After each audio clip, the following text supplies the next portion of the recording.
Hello and welcome to episode 31 of the Beta Bay podcast. I'm your host, Seb Frey, and this episode I'm very pleased to have as my guest Alicia Heber. Alicia just moved back to the San Francisco Bay Area, well actually Santa Cruz, a few months ago. She'd lived here before, but now she's back to stay, and she's working with Vacasa. Have you heard of Vacasa? Vacasa is a vacation rental property management company, and that's all they do is vacation rentals. Now, you've heard that expression, hey, there's an app for that. Well, like Vacasa is the app for vacation rental management. It's really cool. They are doing some very cool stuff in the vacation rental management space. And, you know, here in Santa Cruz, there are a lot of vacation rentals. A lot of people are very concerned about the ability to have vacation rentals, to manage them profitably, to make it easy. And Vacasa has a lot of great solutions to typical vacation rental management headaches. It's a very interesting company, and I'm very excited that Alicia was able to cut some time out of her busy schedule to sit down with me and talk about what they are doing. So without further ado, sit back, relax, and listen to what Alicia Heber has to say. Hey, Alicia, how you doing? I'm doing well. How are you today? I'm great. Hey, thanks so much for making the time to appear on my podcast this morning. I really appreciate it. Of course. I'm happy to be here. Thank you. Right on. So as I think I told you, at the beginning of my podcast, I like to ask my guests to tell us a little story so they can kind of get a feel for like who you are and what you're about. Do you have like a little story you can share with us? Sure. Well, I'll start at the beginning. My name is Alicia Heber. A lot of times my name is mispronounced. I kind of answer to it all, whether it's Alicia or Alicia, what have you. But just named after my grandmother, Patricia. But my father wanted to avoid me being called Pat, so he came up with Alicia. So I always tell people Patricia to help with that pronunciation, but I enjoy that at the same time because it helps me think of that special lady. So a little background on who I am and how I got my name. Well, your dad was really right not to have you named Patricia. Do you remember that thing on Saturday Night Live? What's that? It's yes. Pat. Yes, that's exactly the reason why. So I'm very thankful for Alicia and being mispronounced all the time because I think it's a little bit nicer. So I'm thankful for that. All right on. Very good. Hey, so tell me a little bit about yourself. Where did you grow up? Yeah, I grew up in the Mesa, Arizona area. I have two great parents and two younger sisters. Growing up, I played softball and did track and cross country and was always very active in school. But growing up in the hot Arizona desert, I always dreamed of being a lifeguard. I loved Baywatch when I was a kid and wanted to live that beach lifestyle and wanted to be a marine biologist when I was a kid. Wow. Okay. Well, you're in the right town for that. There's more marine biology labs per mile in Santa Cruz County, Monterey Bay, than anywhere else in the world. Yeah, so it's a really special place. Here. Yeah. Right, and that's why you work for a vacation rental management company. Of course, right? No, but I got two kids, and I want to be able to have them to kind of grow up with those opportunities because I know that they're cut from the same cloth in that sense, and they want to have access to that kind of stuff. So it's important for me to have my family here. Right. It's like having kids is like getting to relive your life all over again, right? Right. And you can correct the things that you wanted to correct, but yet you can't because it's too late in some respects. So you live here now in Santa Cruz, yes? Yep, yes. And you just moved here from where? From Colorado. So I initially moved to Santa Cruz in 2010, really on a whim. My husband and I were on a road trip to check out different coastal cities to see, where we might end up wanting to move. And we immediately fell in love and felt at home in Santa Cruz. And during that trip, my husband was hired to be a brewer at Boulder Creek Brewery, which unfortunately burned down a few years ago. During that time, I was an EMT and an ocean kayak guide with Monterey Bay Kayaks. But shortly after our son was born, we decided to move back to Colorado so we could be close to family. But we always longed to come back to Santa Cruz. Wow, that's super cool. So two things that caught my ear right there is your husband is a brewer, and there's like a microbrewery explosion going on here in Santa Cruz. Is he still brewing? He stepped out of that profession, but it's something that he is still very interested in. So we're talking about him getting back into that role potentially. We'll see. Because there's so many breweries now. There's got to be like 10, right? Oh, yeah. No, there's many. We're still beer enthusiast, so we'll see if he wants to go down that route professionally again. Right, and then you were a kayak guide with Monterey Bay Kayaks. Yeah, I worked mainly in Elkhorn Slough, and it was, like I said, growing up, kind of what I wanted to do as far as marine biologist. I certainly didn't have the education for that, but just being able to paddle out and share, the diversity and the wildlife at the slough was pretty special, and it was a very cool time for me to work there. Yeah, that is a super cool thing. My wife and I did that a few years ago. We went down and went up the slough on kayaks, and that was awesome. And then one of my favorite pictures I've ever taken is of a sea otter sitting in a kayak on the dock. Yeah. He's just chilling. What a great job.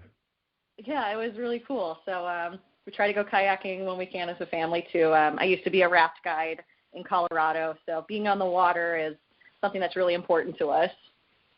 Wow. Cool. So, welcome back to Santa Cruz. And how long ago did you move back? We recently got back in June, so it's been a little bit of a transition over the summer, but we're all into our normal routine. But I've been working with Vacasa in the Santa Cruz market since about February, so was traveling back and forth during that transition time, but we've been living here since June. Right on. Great. So you are working with Vacasa, which I had heard of but wasn't really familiar with, but it sounds like working with Vacasa is kind of like a big departure from what you were doing, in your past careers, multiple, sounds like. Yeah, prior to kids, my career was really outdoor pursuits, but, when that sort of life event happens, it kind of changes your priorities a bit, and so when my husband and I bought our first home, I really enjoyed the home buying process and the role that our realtor played in such a life event. And at that point, I decided I wanted to pursue my Colorado real estate license. And I worked as a realtor in Breckenridge, Colorado, and assisted. Oh, you did? I had no idea.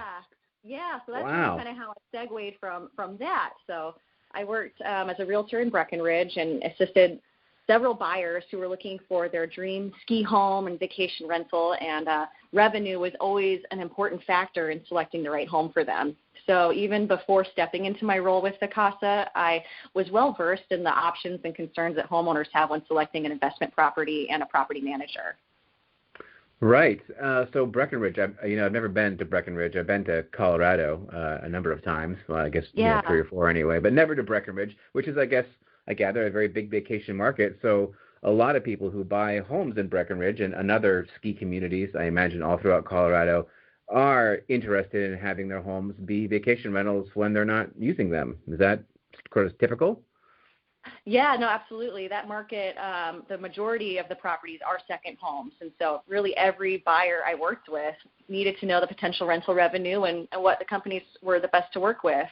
So when the opportunity with Vacasa presented itself, where I would assist homeowners to optimize their investment properties with the solutions that Vacasa brings, it was a no-brainer for me to step into that role with Vacasa as a homeowner consultant. Right, cool. So now how did you actually end up working with Vacasa? I mean, like, there you are, you're a realtor, and you're selling vacation homes, second homes, and how did you make the switch from realtor to, working with Vacasa? Yeah, I was getting coffee with a friend, and he mentioned that a close friend of his was working with this company, and I was familiar with Vacasa, but not so much into the details of really the day-to-day aspects of what they do. But as I learned more about the value that they bring, I connected with his friend, who ultimately was my first manager with Vacasa. So it was kind of a twist of fate in that way, where it was just a simple coffee meeting with a friend that turned into, kind of a fork in the road. But I really enjoyed it. I think it's fulfilled me in ways that traditional real estate didn't for me at that time, but it's very much in the same vein of what I was doing previously. So it's been a blessing. Right. A simple cup of coffee. Yeah. Right. So just say yes, right? When someone says, hey, do you want to go grab coffee? The answer is yes. Yes, I do, as a matter of fact. Right. Okay, so Vacasa is a property management company, right? I mean, but they're vacation property management company. Is that right? Yes. So go ahead. Oh, just how did they get started? I mean, fill me in on Vacasa, how they got started, and anything you can tell me about the background of the company. Yeah. Vacasa started in 2009 when our CEO, Eric Brion, realized how much work was required to maintain his second home. So much so that when he was there to unwind, he found himself often doing more work than actually enjoying his vacation home. And he knew there had to be a better way. And from there, him and a small team developed software to optimize the listing and automate the smaller details that go into managing homes. And over the years, Vacasa has grown at a tremendous scale. We are now the largest vacation rental property management company in the U.S., and we manage over 10,000 homes worldwide. Vacasa is very much a tech company that focuses on vacation rentals. So we're able to leverage those strengths with predictive analysis and yield management to benefit homeowners and their bottom line. We have a full-service approach with vacation rental with the marketing and the property management, and we have the unique ability to simplify the vacation rental process while increasing homeowners' net income. So it sounds like you guys are just kind of like a one-stop shop for vacation rental management. Is that right? Yeah, we really try to make it as simple for owners as possible, to be pretty hands-off as well. We handle everything from, assistance with permitting, the marketing, reservations, really everything that goes into it. So, yeah, our mission statement really is vacation rentals made easy. And our true mission is to be the most trusted vacation rental company by owners and travelers alike.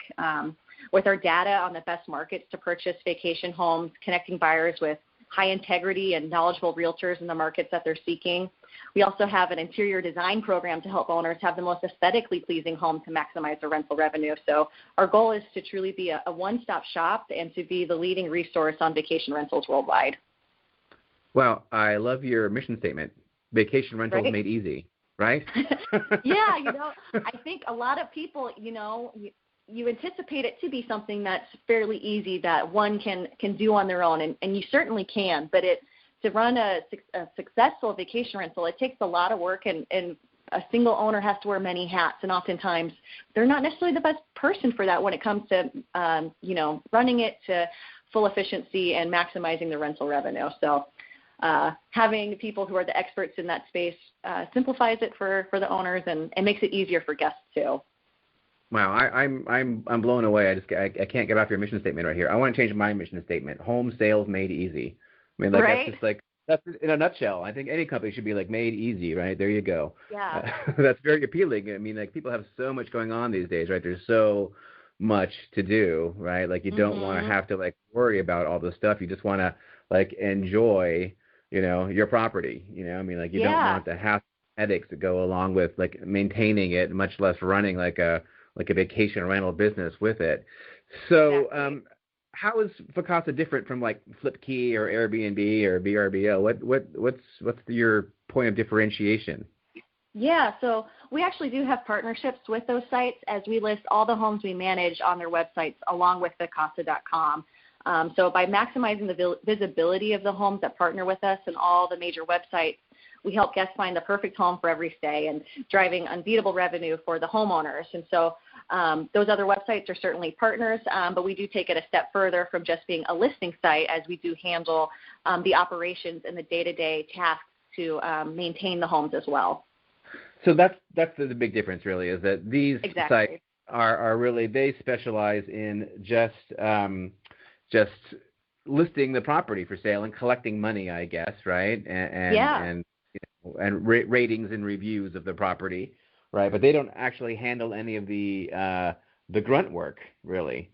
Exactly. And so that's where, a lot of the work lies. One of the things that, one of the strengths we have is we don't just put the listings on these sites and hope they do well. We have a team that's looking to make sure that to understand the algorithms of these websites to help the homes that we partner with to display high at the search, so we look at that to try to make that work well for the owners. But yes, of course, then we have our team who's available to take inbound questions for guests and a reservations team and people on the ground to assist guests if there's any issues during their stay, and along with the general maintenance and house cleaning that we do as part of our service. Right. Okay, yeah, because I know, there's a tremendous amount of work involved. I talk to people, all the time, and they're like, gee, I want to have it be a vacation rental. I'm like, wow, are you really aware of all the work that has to go into that? And there are local vacation rental management companies that do that, but I'm not sure they would have necessarily the same reach and expertise that you guys would, right? Because it sounds like, I mean, 10,000 doors is a huge inventory, Yeah. right? It's anything going on by a local management company around here anyway. Yeah, it's true. And then for the amount of reservations that we see annually, you know, we have a lot of experience in the customer service, the back end with the website, how to handle homes operationally. So our scale is actually our strength, being as large as we are, because we do have an unparalleled level of expertise and experience on our side that we can use to benefit the homeowners and the guests who stay in our homes. Right. Okay. Very important. Now, what kind of properties make the best vacation rentals? I mean, there you are, ski properties. I mean, here locally we have like beach properties. We also have like non-beach properties that, I don't know, make the vacation rentals. What are the best homes for vacation rentals? Right. So generally speaking, ones where multiple families or friends can get together. So homes that have inviting indoor or outdoor spaces for guests to congregate, a large kitchen for cooking and connecting, separate living spaces where the adults and kids can spend time, and, you know, having the fun stuff like barbecues, hot tub, foosball tables, and board games never hurt to have on hand. But homes don't have to be luxury estates to be profitable, as travelers are looking for varying options to accommodate their needs. So whether it's a ski condo or a beach home or a place, you know, tucked in the redwoods, you know, there's a market for all of that. So it's just about having an inviting space. Right. So big multifamily. So that begs the question: what's the typical house look like? Is it like a 4-bedroom house? Is that sort of like the best economics for like a vacation rental? Or, I mean, so many around here they're like 2-bedroom places because we have these small houses. But does it work out to be like 4 or 5-bedroom houses are really kind of like the sweet spot for a vacation home? It really comes down to the owner's motivations and their financial abilities. You know, when I was working as a realtor in Breckenridge, that would come up all the time. And my best recommendation is, what is the dream second home for you and your family? You know, and because there's going to be families just like you who are looking for an experience like that in this area. But typically, more heads in the bed is going to give you a higher rental revenue. So you're going to be able to, you know, see a higher nightly rate when you have more beds, more bedrooms, things of that nature. But it varies from market to market. You know, in Santa Cruz, homes that have 4 bedrooms, you know, to get a permit and to be in compliance require a public hearing. And so that can complicate things. And so in some ways, a 3-bedroom or a 2-bedroom can be advantageous to the area as it simplifies some of those hurdles. And so it can vary case by case on each market, but typically, more heads in the bed equals more rental revenue. More heads in the bed. Is that like a thing you have like on your corporate vision wall?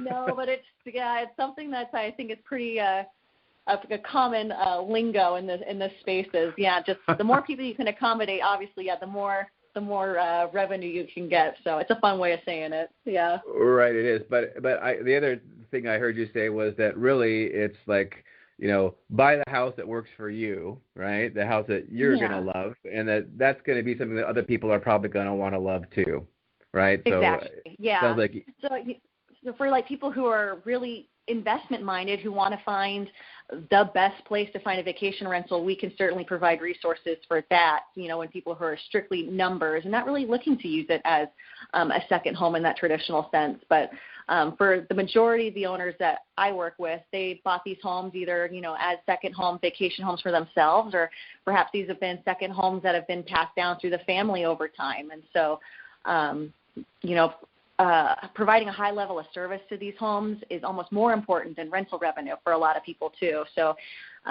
it really varies on what the homeowner's motivation is, but our goal is always aligned with their specific needs. Right. Okay. That's actually interesting. You know, so the idea that people would just use it primarily as an investment vehicle rather than, you know, primarily as, you know, buying it for their own use. So that sort of begs the question is, like, if I'm going to invest just as an investment in the vacation rentals, like what markets in the United States or maybe even the world, I guess, are especially good to invest in as an investment in vacation rentals? Yeah, so Vacasa recently developed a report identifying the best markets to purchase a vacation rental, and the top 3 came in for the Forgotten Coast and Kissimmee in Florida, along with the Smoky Mountains of Tennessee, based on median home sale prices and cap rates. But cities in Oregon, Washington, and California were also on the list of the top 25 markets, and this report is available at Vacasa.com. What's the Forgotten Coast? Yeah, right? No one knows. Unfortunately, it's kind of near the area that was hit pretty hard by Hurricane Michael. Oh, okay. All right. Yeah. So right there. Wow. So we shouldn't forget the Forgotten Coast. Sounds like they might need our help. Okay. Yeah. So the Smoky Mountains of Tennessee, huh? Yeah. Well, we have Smoky Mountains right here in California. You don't have to go all the way to Tennessee for that. So how about internationally? Are there any international markets that stand out? Was there a report done on international markets as well? We didn't compile that list on, kind of for investors that way, but we have homes in South Africa, in Costa Rica, in Europe. We're really, we're all over now. So there's a lot of options for people to look worldwide. And so that's kind of what's interesting about Vacasa as well is, we can have someone stay at a home in Santa Cruz and enjoy that experience and then return to Vacasa.com to find their next vacation rental, to have that standard experience in their next home that they want to stay in. And they can expect that same level of experience from the reservations through, the quality of the cleanliness of the home, what have you, even when they're booking in France. So it's a really interesting model for guests as well. Interesting. Okay.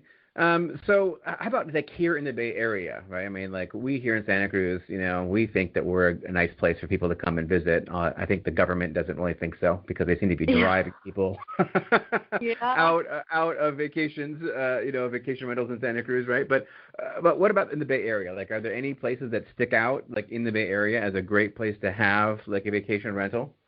Yeah, well, we're managing a little over 1,000 homes within California, and that number is increasing daily. And many of our high-performing homes are located within Santa Cruz, Lake Tahoe, Sonoma, and Big Bear. And the top performers are usually close to local attractions and have great spaces for family and friends to gather and are well-stocked. Well-stocked? Like, what does well-stocked mean? Like a full bar? Or kind of being thoughtful and like the games or movie selection or the beach houses that have a cruiser or boogie boards for people to use, things that can elevate that experience for the guests. Oh, interesting. So just made me wonder, does Vacasa go in and make recommendations like, hey, you should have 3 beach cruisers and Twister, Monopoly, and do you guys do that kind of stuff? Yeah, we provide a pretty comprehensive list of things we highly recommend for the home based on different reviews and guest recommendations over the years, specifically stuff as it pertains to the kitchen, because I think that's one of the big advantages to staying in a vacation rental compared to a hotel is the ability to cook a home-cooked meal at home, in the place that you're staying. So having a crock pot, plenty of pans, plenty of dishes, things that make the home truly feel like a home. And I think that really starts in the kitchen. So I think talking about well-stocked beyond just, cruisers and bikes, those are recommendations, certainly not something that that is necessary, but can definitely help the owner's bottom line as you want to have as many amenities checked off as you can because that's going to affect how the listing is displayed online and ultimately the more of the check boxes that people are looking for in their vacation rentals. So does Vacasa go in and create a customized list for every particular house, or do they generic checklists based on a region? We kind of have a general checklist of what we would recommend specifically towards the kitchen and making sure, obviously, one of the things that's absolutely required, is having the right amount of linens and towels to accommodate the guests so that they're not running out and they're adequately stocked.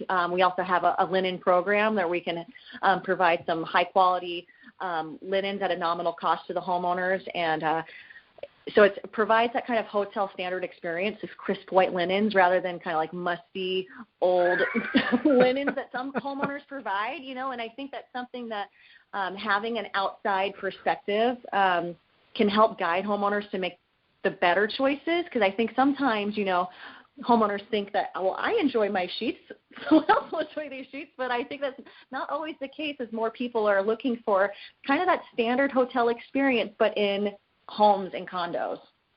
Right. I really do love some nice crisp linens. Highest spread count. That's good stuff. And I think what you just said is really important, and that, those small details are oftentimes the most important details, like more important to your stay than a beach cruiser might be having a full set of kitchenware, right? Which exactly is probably a lot less expensive than a set of beach cruisers. It's true. And so it's very good that Vacasa is able to recommend to people, like those things which are really going to make the most difference in terms of like getting a good review, because good reviews, I imagine, are pretty important to getting your property rented. I mean, I know when I'm on VRBO, like if there's no reviews or like anything less than all 4 or 5 star reviews, it's pretty unlikely I'm going to want to rent that place. It's true. So the reviews weigh heavy not on just, consumer choice, but also on the way that the home is displayed in the searches on these websites. Conversion is a huge portion of how these homes get displayed. So when a guest is searching on VRBO for a place and they click on your property, and if they ultimately don't book, that will lower your standing in the search engine. And so we're really concerned and take action on trying to make those recommendations for homeowners, specifically within the first month or two, to maximize their conversion rate, because that'll increase their visibility compared to the competition in their market. Right. Okay.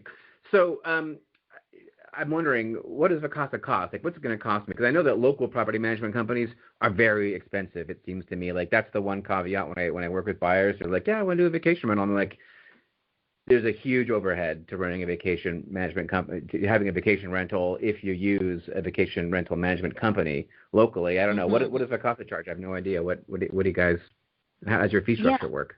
Well, our management fee does vary quite a bit on the property itself, the homeowner's goals, and the local regulations based on kind of if there's a limit on how long you can run it as a vacation rental. All that plays into our management fee.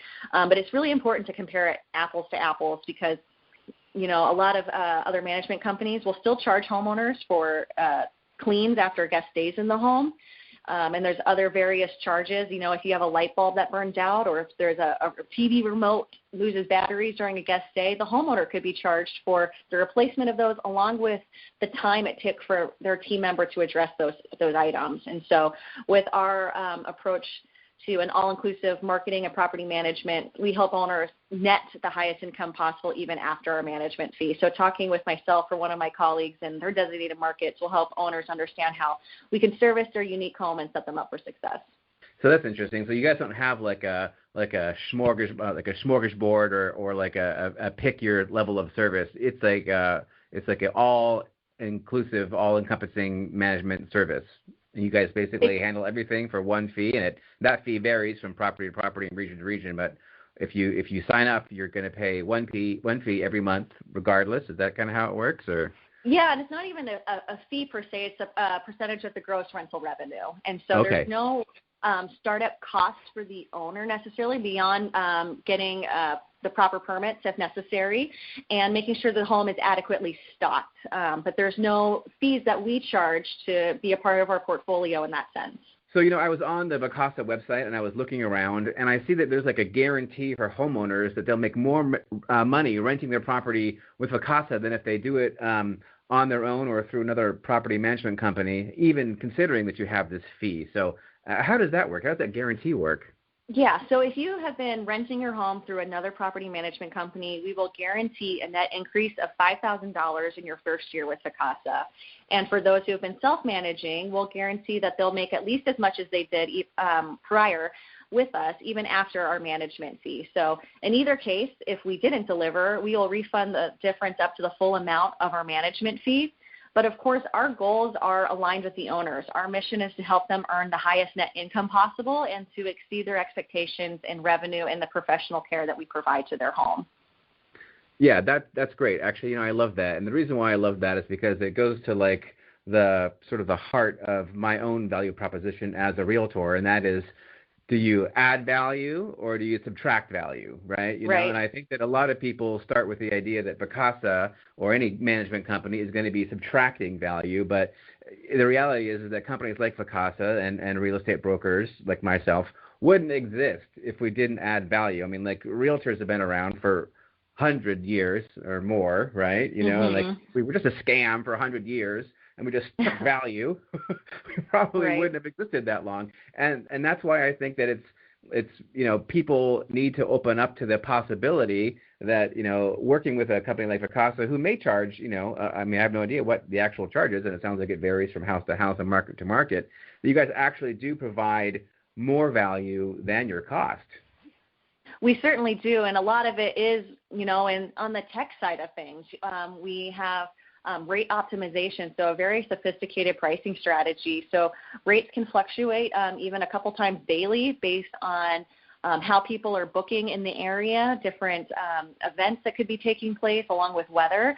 And with that, we've been able to help homeowners increase their rental revenue by about 34% compared to even some of the strategic pricing that other property management companies provide, you know, as far as high season, low season, weekends, and holidays. By taking it that step further that Vacasa does, we're able to find the best nightly rate at any given point for the homeowner. Wow, that is really cool. I just love it. I mean, like, I'm kind of a techie, right? So, I mean, I just love the way you guys are leveraging that technology to really deliver for your clients. That is pretty awesome. So it sounds like Vacasa is kind of like a turnkey organization. You guys do so much. You mentioned a couple of things you don't do, like you don't stock the house and you don't pay for the vacation rental permit. But is there anything else that you don't do? Like, what about landscaping or like maintenance or all that kind of stuff?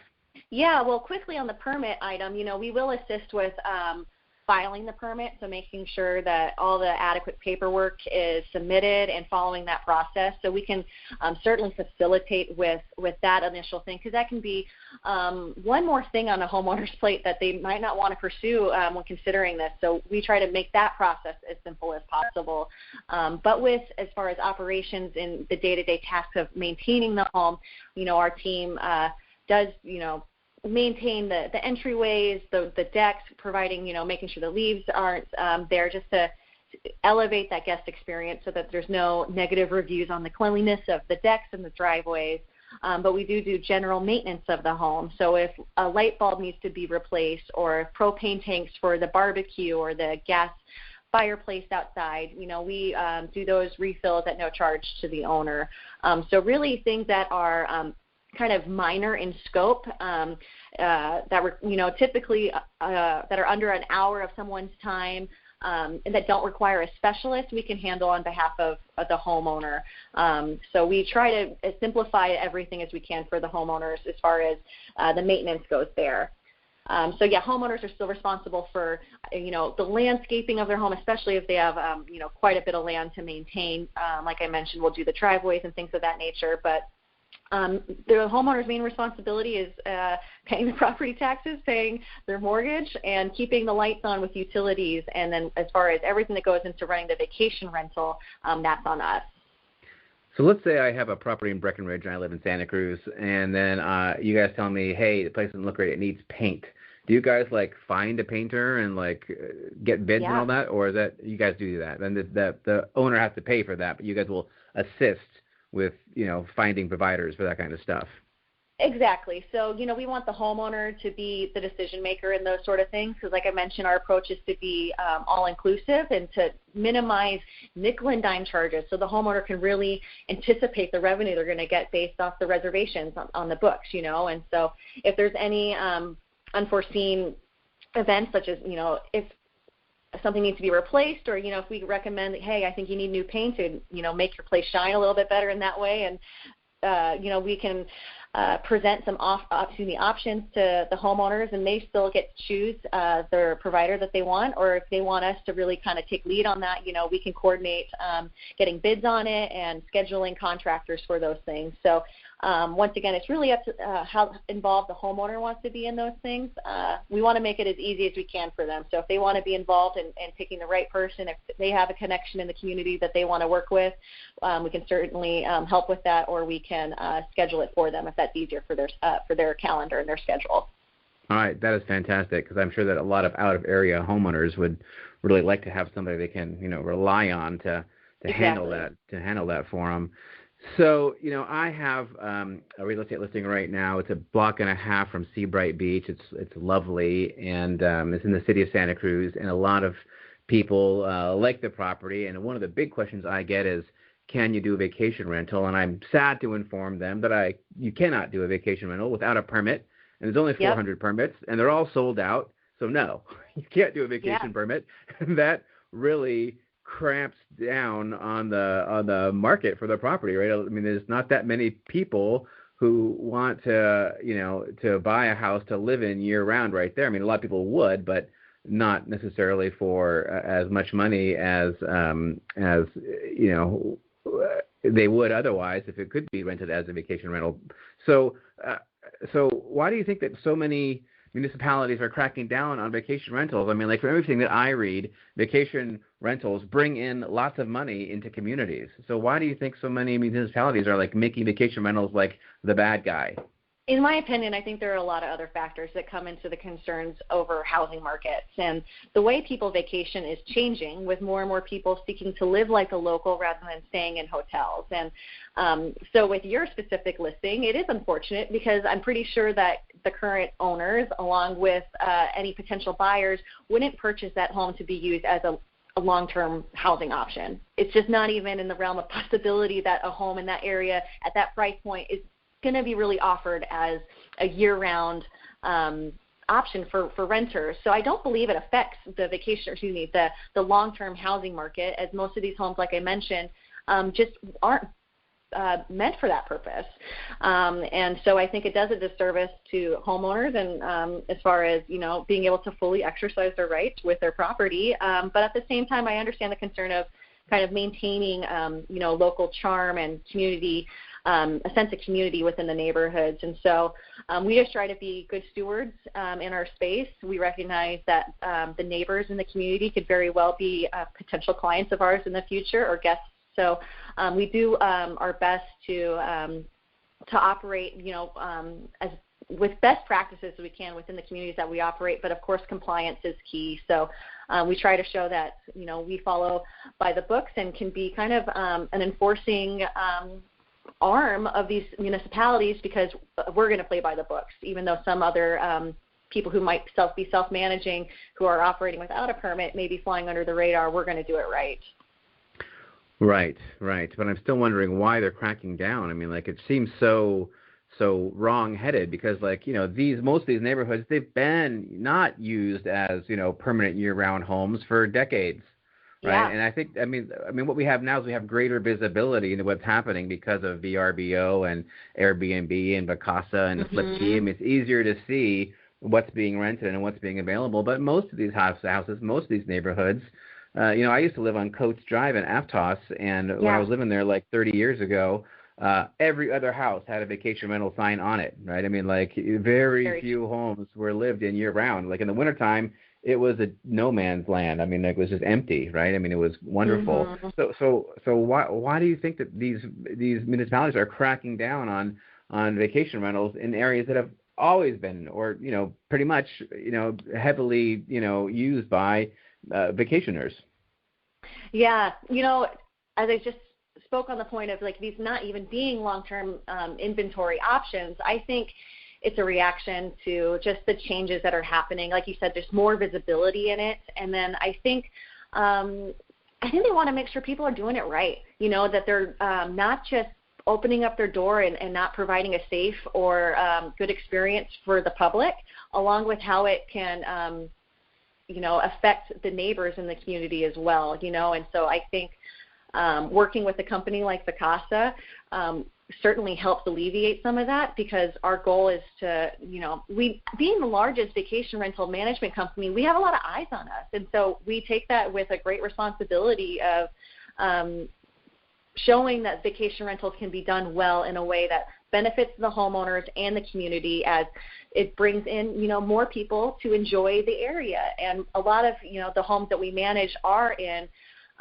very much, tourist destinations. And so Santa Cruz, Aptos, there's still a large amount of people who live there year round, but there's a lot of other communities that we work within that can be kind of vulnerable to the volatile nature of being a tourist town, where shoulder seasons can really shut down people, or if they don't get good snow, they're not going to get the revenue for the town that they're anticipating. And one of the things that we can help is we have a really unique strength of being able to bring renters in during the slow time too. And so, we're not on town councils, we're not on these boards that make these changes.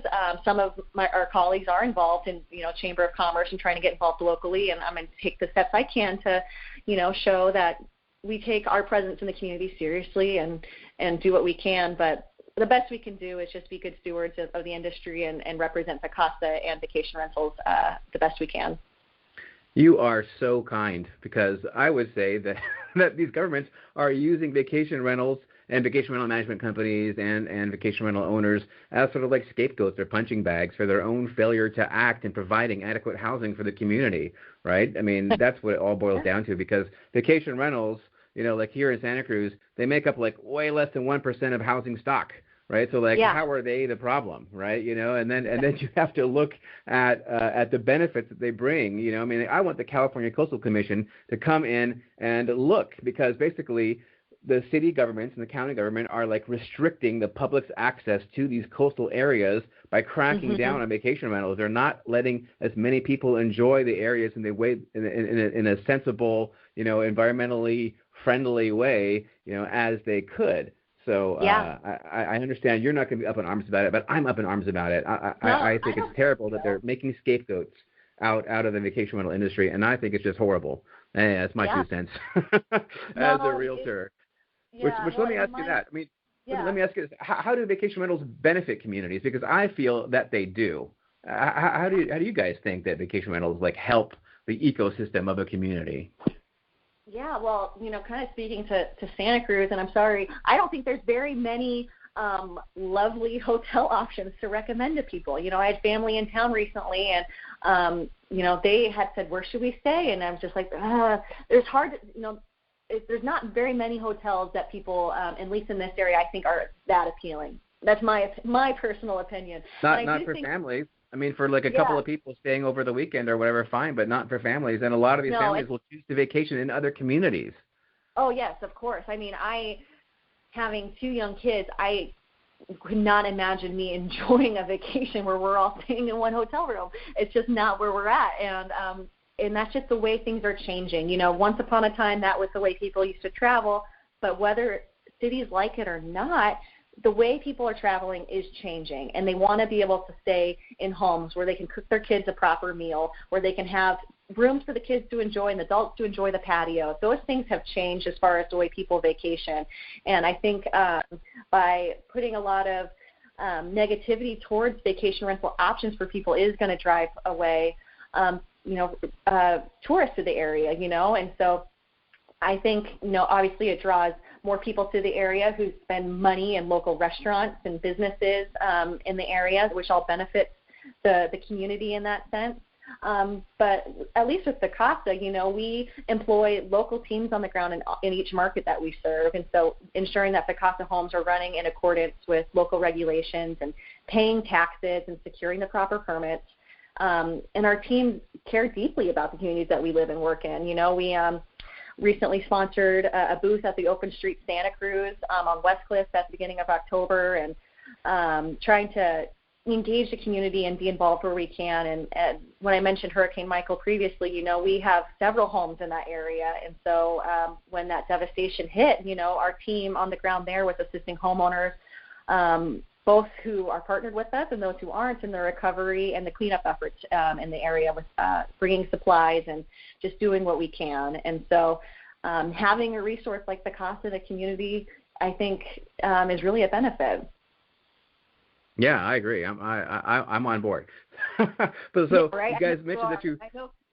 I know as a realtor that's a tough conversation to have. It's just like it's unfortunate. I'm going to leave it at that. But I feel you on the sense that your seller's in a tough position, because it's a highly sought after property, and it would make an extremely profitable vacation rental that would also still benefit the local community. But with the way things are, unfortunately, it's not an option.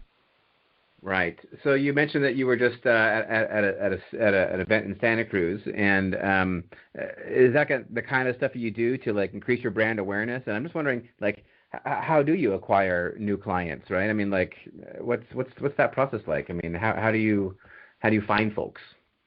Yeah, and so we have consultants like myself in all the markets that we work, and so building organically in that way by connecting with homeowners, realtors, and other influencers in the community that can help us connect with people who have vacation rentals or considering vacation rentals. So a lot of organic growth that way.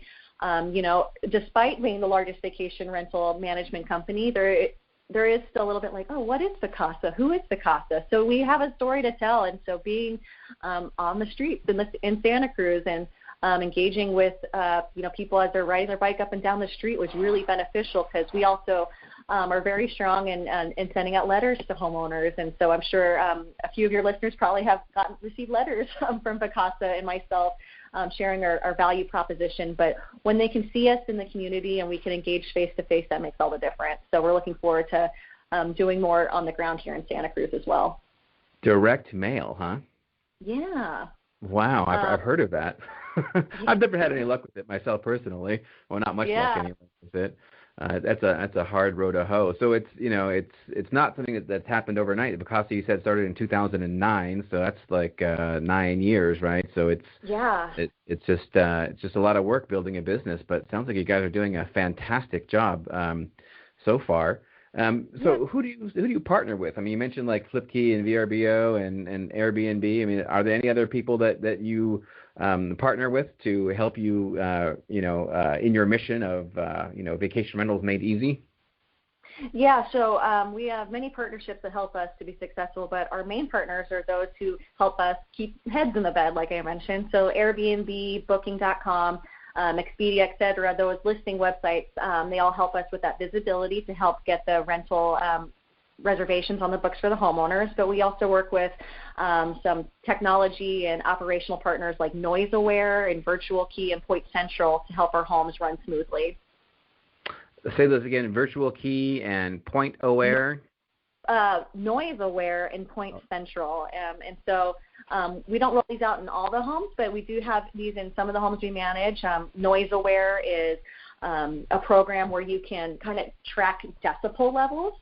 So it's not in any way recording, but it just levels noise. And so we're able to help mitigate any potential noise complaints by keeping those levels in check as well. And Point Central, I believe, is also where we're able to see how many people are logged into the Wi-Fi. So we're able to at least monitor in a way how many people are in the home. And so, we do make it very clear in our rental agreement that beyond, multi-generational family get-togethers and things of that nature, that the rental reservations are not to exceed the maximum occupancy, one, to protect the home itself, to protect the guests, to make sure that they're not using the home in a way that they shouldn't, and three, to just be good neighbors for the people in the area as well. So we use those different services to help keep our standards in line. Right. Well, that's really cool. Another great use of technology. And that noise thing is something that's been cited specifically here in Santa Cruz, is that, vacation rentals are noisy, to which I say, well, there's already regulations about how noisy any house can be, right? You just call the police, just call the cops when it gets too noisy. But it's good that you have a proactive system for managing noise in rentals. That's really cool. That's a new one for me. So we're going to have to start wrapping up our conversation here. And as we get to the end, I just want to ask you if there's anything that I should have asked you that I failed to ask. Anything come to mind? Well, just really excited that we've opened up the San Jose market. And so, we've been operating in Santa Cruz County from Aptos to Boulder Creek, but we are opening up the San Jose market, and it's not a vacation rental market in that traditional sense, and there's still regulations that will have to take into consideration as well, but we do see it as a destination for people, for business travel, for sports events, So many people are coming and going from San Jose, and there are plenty of homeowners who are self-managing and those who have their homes available for corporate housing. So we're looking to partner with more homeowners in the San Jose area. So for your listeners who are in San Jose and considering their options there, I'd be delighted to chat with them about the opportunity. Well, plus people come for like at Santa Clara Stadium, right? For like a big concert, right? Or a trade show, like a company will be exhibiting at a trade show, many trade shows going on, and they want to have a team of 6, right? Yep. In a situation like that, a 3-bedroom house probably is a better deal for them than a hotel a lot of times, right? Absolutely. Right. So I think that a lot of markets which haven't been thought of as vacation rental markets really are. Yeah. Right. Yeah, exactly. And so we're excited to expand in that area and continue growth within Santa Cruz and the Sonoma area, and working with more homeowners in the Bay Area. All right, very good. Okay, so if I wanted to get started with Vacasa, like if I had a vacation rental that I wanted to have managed by you, or maybe I have it already managed by somebody else, but I'm just curious what else Vacasa can do. Like what's the onboarding process like? Do I download an app, or do I go to your website, or do I call you, or yeah, what so happens? you can go to vacasa.com and learn a little bit more about who we are and what we do. From there, you can either request to speak with a homeowner consultant like myself within your market, but we also have the ability for homeowners to sign themselves up online. And so there's still a little bit of an onboarding process. You don't just sign on and your home's live, but we want to be able to meet homeowners where they're at, and we understand that people want to kind of simplify even that process of it. And so we're available to provide a consultative meeting in the home, over the phone, or homeowners can sign themselves up online, and then we can assist with the permitting and onboarding. So I love being able to talk with homeowners about what we do and meeting them in person at their property specifically so we can talk about the unique things that apply to their home and how we can help them get set up for success. So the best start is looking at vacasa.com, but perhaps give me a call and we can put my contact info in this blog, in the podcast as well, so people can reach out to me.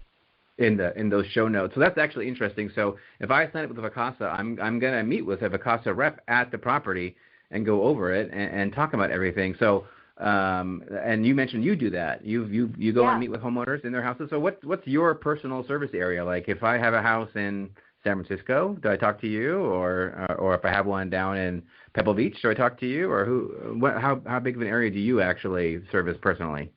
Yeah, well, right now we manage, for my area, it's really focusing on Santa Cruz County, though we also, I'm expanding a little bit into Cambria and Morro Bay. We don't have any homes right now in Monterey County, but we are looking to expand there as well. But if we have homeowners who are interested in chatting about that, we certainly have the operational reach to facilitate that if there's homeowners in the area who want to partner with us. But for me specifically, it's going to be Santa Cruz and into San Jose right now. So, but if you have listeners who are in Sonoma or have properties in Lake Tahoe, I can certainly help them get connected with their market expert. So I can share the value that Vacasa brings, but I think it's important to speak with the local expert who can speak to, the competitors in the area, the local regulations, and different ways we set those specific homes up to operate well. I love that. I mean, it's really important to work with somebody local who knows the market, right? Because like every community is different, and things are changing. They change quickly sometimes, and there's a lot of different stuff that you need to know. Like what happens in, Pacific Grove, is not the same thing that's going to happen in unincorporated Santa Cruz County, which is not the same as might be in Half Moon Bay, right? So it really is great to have a local representative, and it sounds like Vacasa has that, and you're growing, I would assume. Like if you don't have somebody in Monterey, you might be hiring somebody in Monterey County, sounds like. Mm-hmm. Yep, and so, like I said, we're the largest vacation rental company, but we are so local at the same time. So, we're able to leverage being a large company and having the data and experience that we have on our side, but having the local team who understands the community and the homes that we work with. So it's a perfect blend to support homeowners and guests alike. I love it. All right, sounds great. I'm going to tell everybody I know. Check out Vacasa. I appreciate it. I'll be there to help. All right. Well, I'll get your contact info, and I will link it on the show notes so everybody can get a hold of you. But are you have a? Is there are you on Facebook or Instagram or Twitter or someplace? Is there someplace where people can like reach out to you on social media or any way to contact you directly if they're listening to this right now? Yeah. So I'll just my email is alicia.heber@vacasa.com. Phone number is 831-515-8683. And then, I'm on Instagram as well, not affiliated with Vacasa, but kind of highlighting just the beautiful days a week I spend here in Santa Cruz. And that's Alicia Heber on Instagram. Right. Very good. Awesome. All right. Alicia, thank you so much for taking the time. I know you're very busy. You got a lot of vacation rentals to manage, I guess. Yeah. So thank you so much, and I look forward to running into you somewhere around town. Of course. I'm looking forward to it. Thank you so much. All right. That wraps up episode 31 of the Beta Bay podcast. Thank you so much, Alicia, for being our guest on this episode.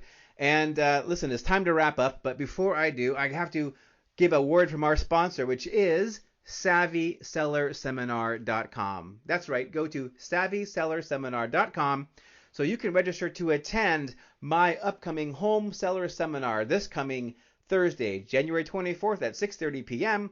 at the beautiful Best Western Seacliff Inn in lovely Aptos, California.